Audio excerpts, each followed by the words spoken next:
بسم الله الرحمن الرحيم. الحمد لله رب العالمين والعاقبة للمتقين والصلاة والسلام على عبده ورسوله وخليله وصفوته من خلقه نبينا وإمامنا وسيدنا محمد وعلى آله وأصحابه ومن سلك سبيله واهتدى بهداه إلى يوم الدين. أما بعد.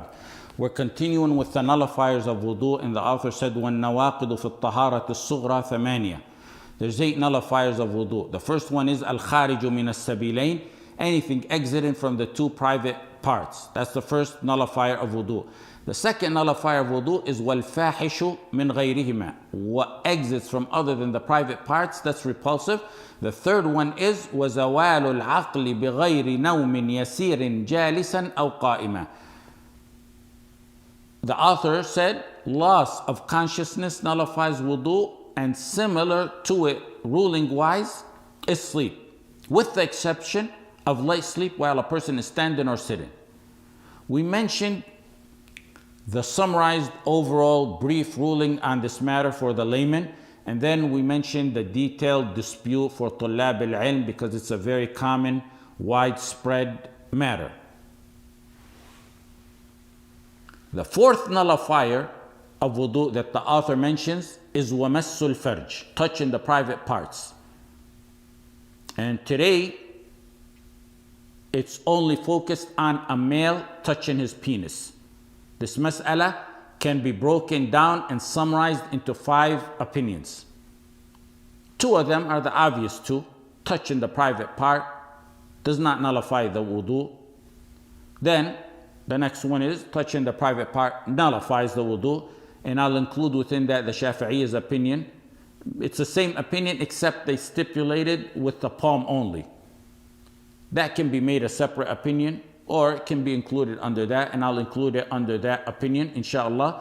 Then there's 3 more remaining opinions that attempted to consolidate between what appears to be conflicting ahadith on this matter.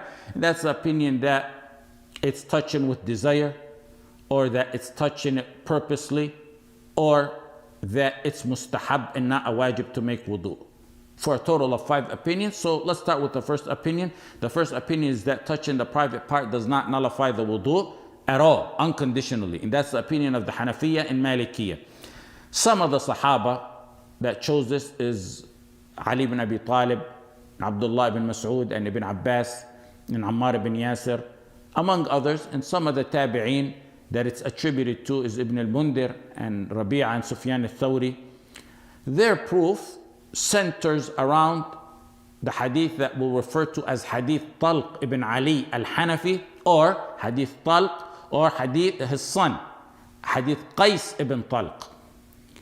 And it's the hadith that the Messenger sallallahu alaihi wasallam was asked about a man touching his private part and whether it invalidates wudu, and he said sallallahu alaihi wasallam, La innama huwa bad'atun mink, or hal huwa illa bad'atun minh, or laysa fihi wudu innama huwa mink. The Messenger sallallahu alaihi wasallam was asked about a person who touched his private part. He said it doesn't require wudu because it's bad'atun mink. It's part of your body, a normal part of your body, meaning it's like your leg and hand. You don't make wudu from that, so you don't have to make wudu from touching your private part. That hadith is considered weak by Al-Shafi'i and Ibn al-Jawzi and Abu Hatim and Al-Bayhaqi and Al-Daraqutni and Abu Zur'a, among others. And this opinion also used other weak narrations.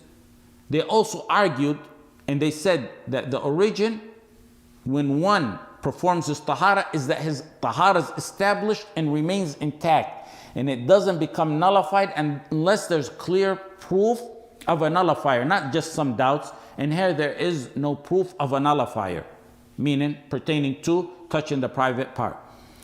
They also use the rationale from a discussion or a mini debate on this matter between Sufyan and Ibn Jurayj rahimahumullah.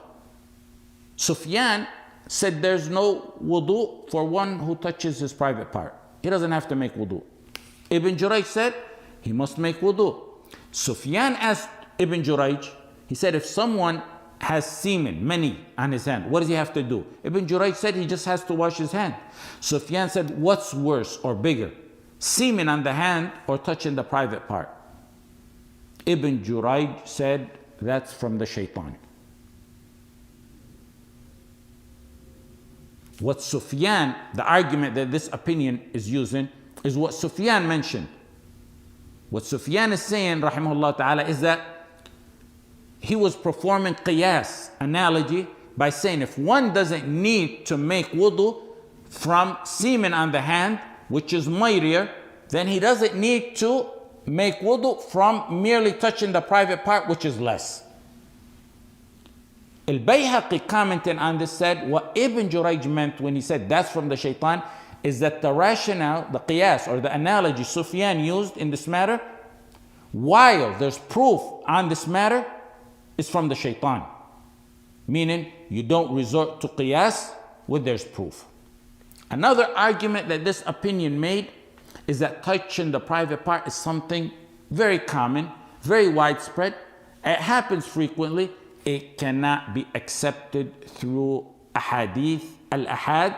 It must be through ahadith mutawatira. This goes back to a much broader issue, and it's the issue of whether we accept ahadith al-ahad on such matters. And the hadith al-ahad is a hadith that reached us from one or a few narrators. Meaning, it reached us through a small number of narrators, a small number that's not enough to make it impossible for the narrators to have conspired in a lie. You'll understand it better when I tell you the opposite of that, which is the hadith al-mutawatir. The hadith that's considered hadith al-mutawatir is a hadith that is reported by a large number of narrators to a point it wouldn't be expected that they could have conspired and got together and agreed to make a lie. They said this matter of touching the private part is so common, widespread, it can't be established through a hadith ahad. It has to be established through a hadith that are mutawatir. And here you're trying to establish it through a hadith that are ahad. Like I said, this goes back to a much broader issue that's discussed in usul on whether we use ahad in such matters. And the simple answer, the basic short summarized answer is that ahadith al-ahad that are authentic are used in matters like this and even in bigger matters than this. One of the most popular ahadith that are considered ahadith ahad is hadith that we all know and we all memorize. إِنَّمَا الْأَعْمَالُ بِالنِّيَّاتِ. Deeds are judged according to the intentions. Each stage of the chain of narrators in hadith إِنَّمَا الْأَعْمَالُ بِالنِّيَّاتِ from Umar ibn al-Khattab on down, all the way down, is a hadith is classified as ahad. And bigger than that is that the Messenger sallallahu alaihi wasallam sent individual Sahaba to convey the deen of Allah. He sent them through writing or other means, and it was enough proof to be a hujjah upon the people they conveyed to. Dividing the hadith into ahad and mutawatir wasn't known by the very early imams of hadith. If the ahadith that were transmitted by individuals or are labeled as ahad by a small number of individuals, and they're labeled as ahad, if they can't be used as proof, why would the Messenger sallallahu alaihi wasallam send individuals like Mu'adh ibn Jabal and Abu Musa al-Ash'ari radiyallahu anhum to convey the deen of Allah? And they weren't going to teach and convey a hadith or two, but the entire deen of Allah subhanahu wa ta'ala. Allah subhanahu wa ta'ala said, فَلَوْلَا نَفَرَ مِن كُلِّ فِرْقَةٍ مِّنْهُمْ طَائِفَةٌ لِيَتَفَقَّهُوا فِي الدِّينِ وَلِيُنذِرُوا قَوْمَهُمْ إِذَا رَجَعُوا إِلَيْهِمْ لَعَلَّهُمْ يَحْذَرُونَ. It's not for the believers to go all fight at the battle all at once. From every division of them, a group shall stay back to gain knowledge and understand the deen of Allah, and then go teach and warn their people when they return to them. That verse is referring to individuals. Ta'ifa, a small number of people conveying Islam. That falls under what they claim is ahad. It's a small number conveying Islam. Allah subhanahu wa ta'ala would not have encouraged something that would be fruitless and a waste of time and effort by saying, let a small group learn and then convey Islam. Allah ordered and encouraged a group to obtain knowledge and warn their people when they return to them. It's used as, the term used is ta'ifa, and that would fall under what they define as ahad. Another argument this opinion made is some of those who adopted this opinion of not requiring wudu from touching the private part. One of the arguments is they said we can take the hadith that requires wudu from touching the private part, which we'll mention inshallah in the next opinion, and we'll take it with the hadith of Talq ibn Ali that doesn't require wudu, and we'll consolidate between them by stating that the meaning of wudu is just washing the hands. With that, you can consolidate between what appears to be conflicting hadith on this matter. The answer to that is that you cannot divert the ibadah meaning of wudu in the hadith to washing hands only without clear, authentic proof that indicates so. The clear ibadah meaning of the term wudu should be the ibadah of wudu that we know, unless there's something clear, authentic that diverts it. And here there's nothing to divert the meaning of wudu from the ibadah definition to just merely washing hands. Hadith Talq ibn Ali al-Hanafi, or Hadith Qais, as we mentioned, the hadith that they're attempting to use to consolidate between the hadith isn't even authentic. You don't resort, and you hear this over and over, you don't resort to consolidating between the meanings of what appears to be conflicting a hadith unless they're both authentic. And here Hadith Qais is not authentic. That's the first opinion, that wudu is not required from touching the private part. The second opinion, the opposite of this opinion, and that touching the private part nullifies wudu. That's the opinion of Malikiya and Hanabila and Shafi'iyya, but Shafi'iyya stipulated that it's touching with the internal part of the hand only, meaning with the palm only. And since it's very close with this opinion, I included it within it rather than making the Shafi'iyya a separate independent opinion by itself. Some of the Sahaba who adopted this is Umar ibn al-Khattab and his son and Abu Huraira, and it's attributed to Aisha and Jabir, Sa'd ibn Abi Waqqas radiyallahu anhum. Some of the Tabi'in and Ulama is Ata and Tawus and Sa'id ibn al-Musayyib and Ikrimah and of course Ibn Jurayj. The proof that they used is Hadith Busra bin Safwan. Hadith Busra bin Safwan in Muwatta Malik, that the Messenger sallallahu alayhi wasallam said, "Man massa dhakarahu fala yusalli hatta yatawadda." Whoever touches his private part should not perform salah until he makes wudu. Yahya bin Ma'in and Ahmad ibn Hanbal and al-Bukhari stated in one way or another that this is the most authentic hadith on the issue of touching the private parts. Ad-Darimi and others authenticated it. There's various narrations of the hadith with similar meanings.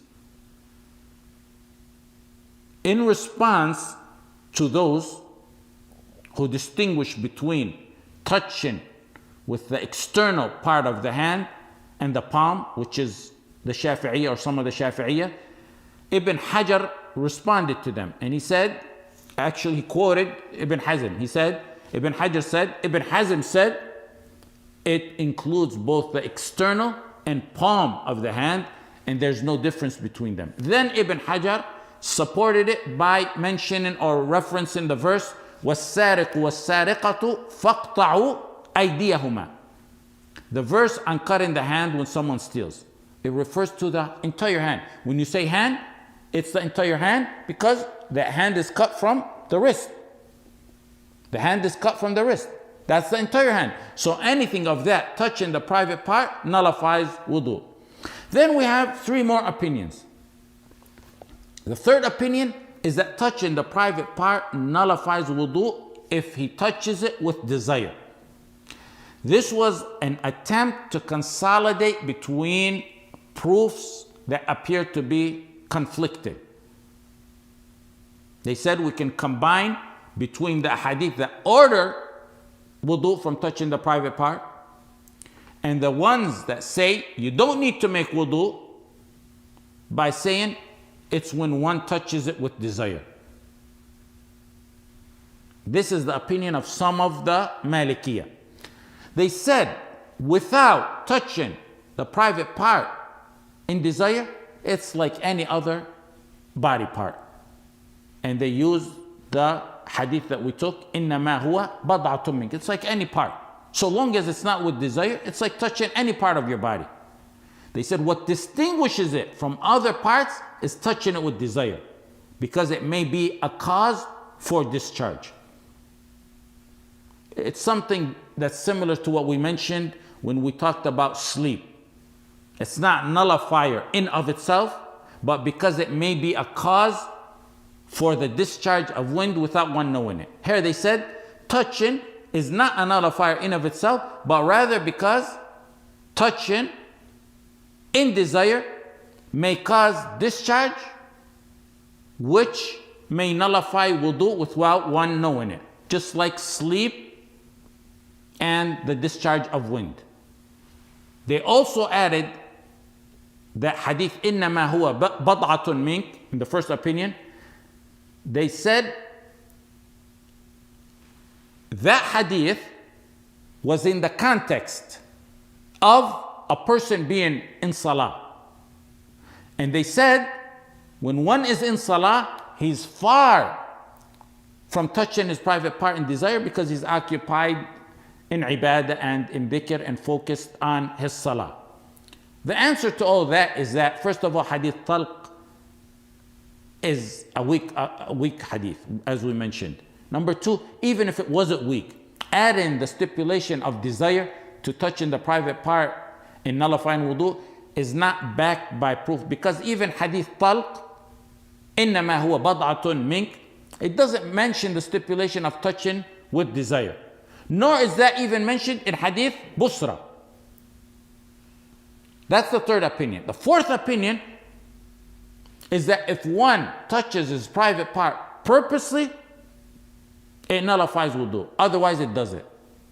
And this is another opinion within the Malikiyya madhab, and it's chosen by Ibn Abdul Barr.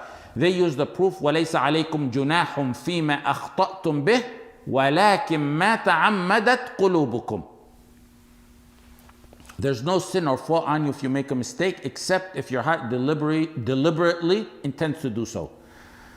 They said the verse shows that forgetting or mistake doesn't nullify wudu.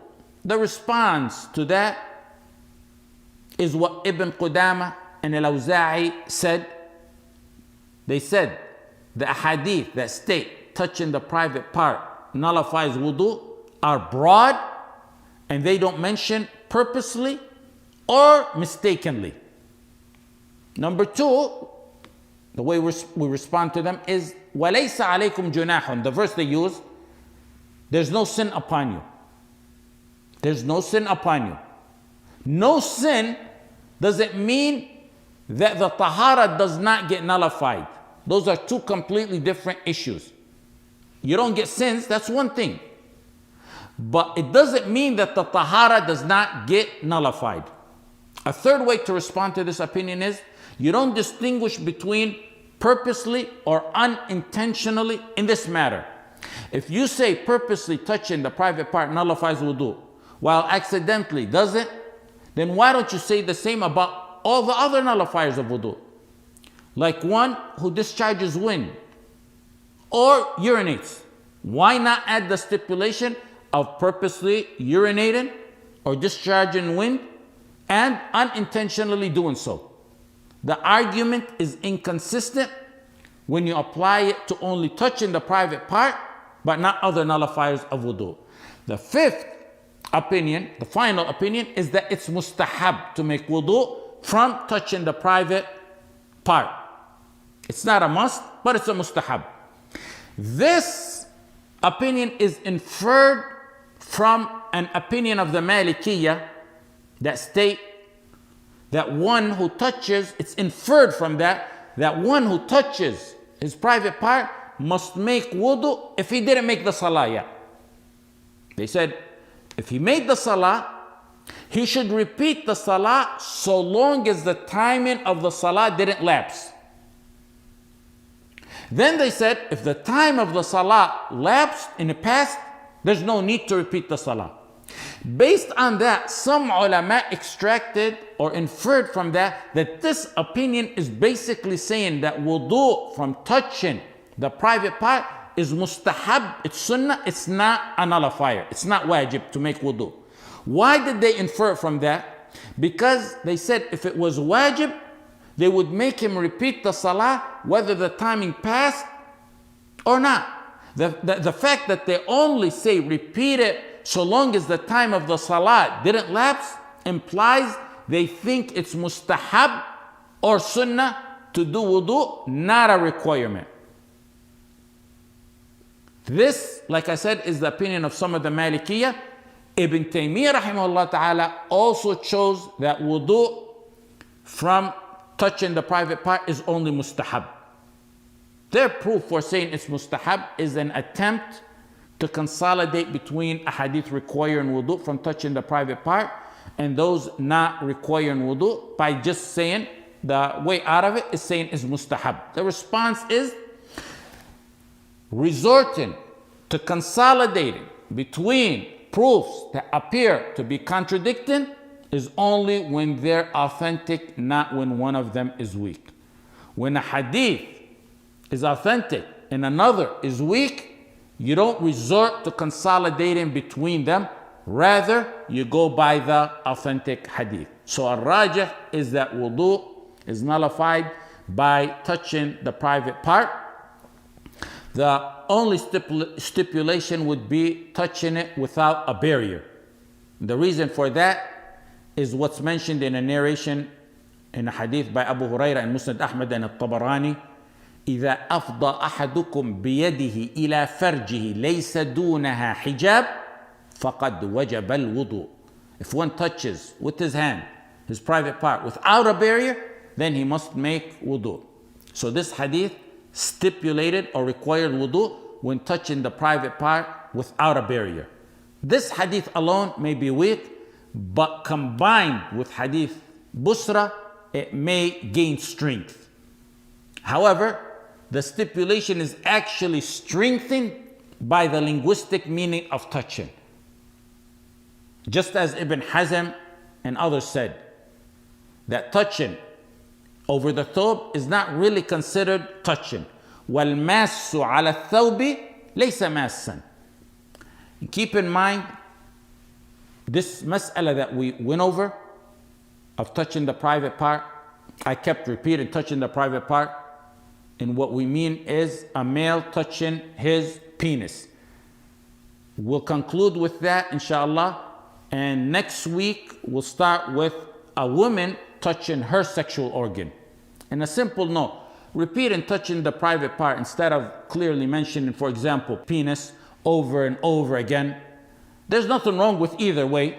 However, in honor to the class that we mentioned the name of Allah in it, subhanahu wa ta'ala, and we mentioned the Messenger sallallahu alayhi wasallam, and the angels inshallah are surrounding us, we should choose the best of the various ways or terminology to get the point across. If it can be mentioned clearly by hinting, then that's even better. That's actually referred to as euphemism, and that's actually used in the Quran.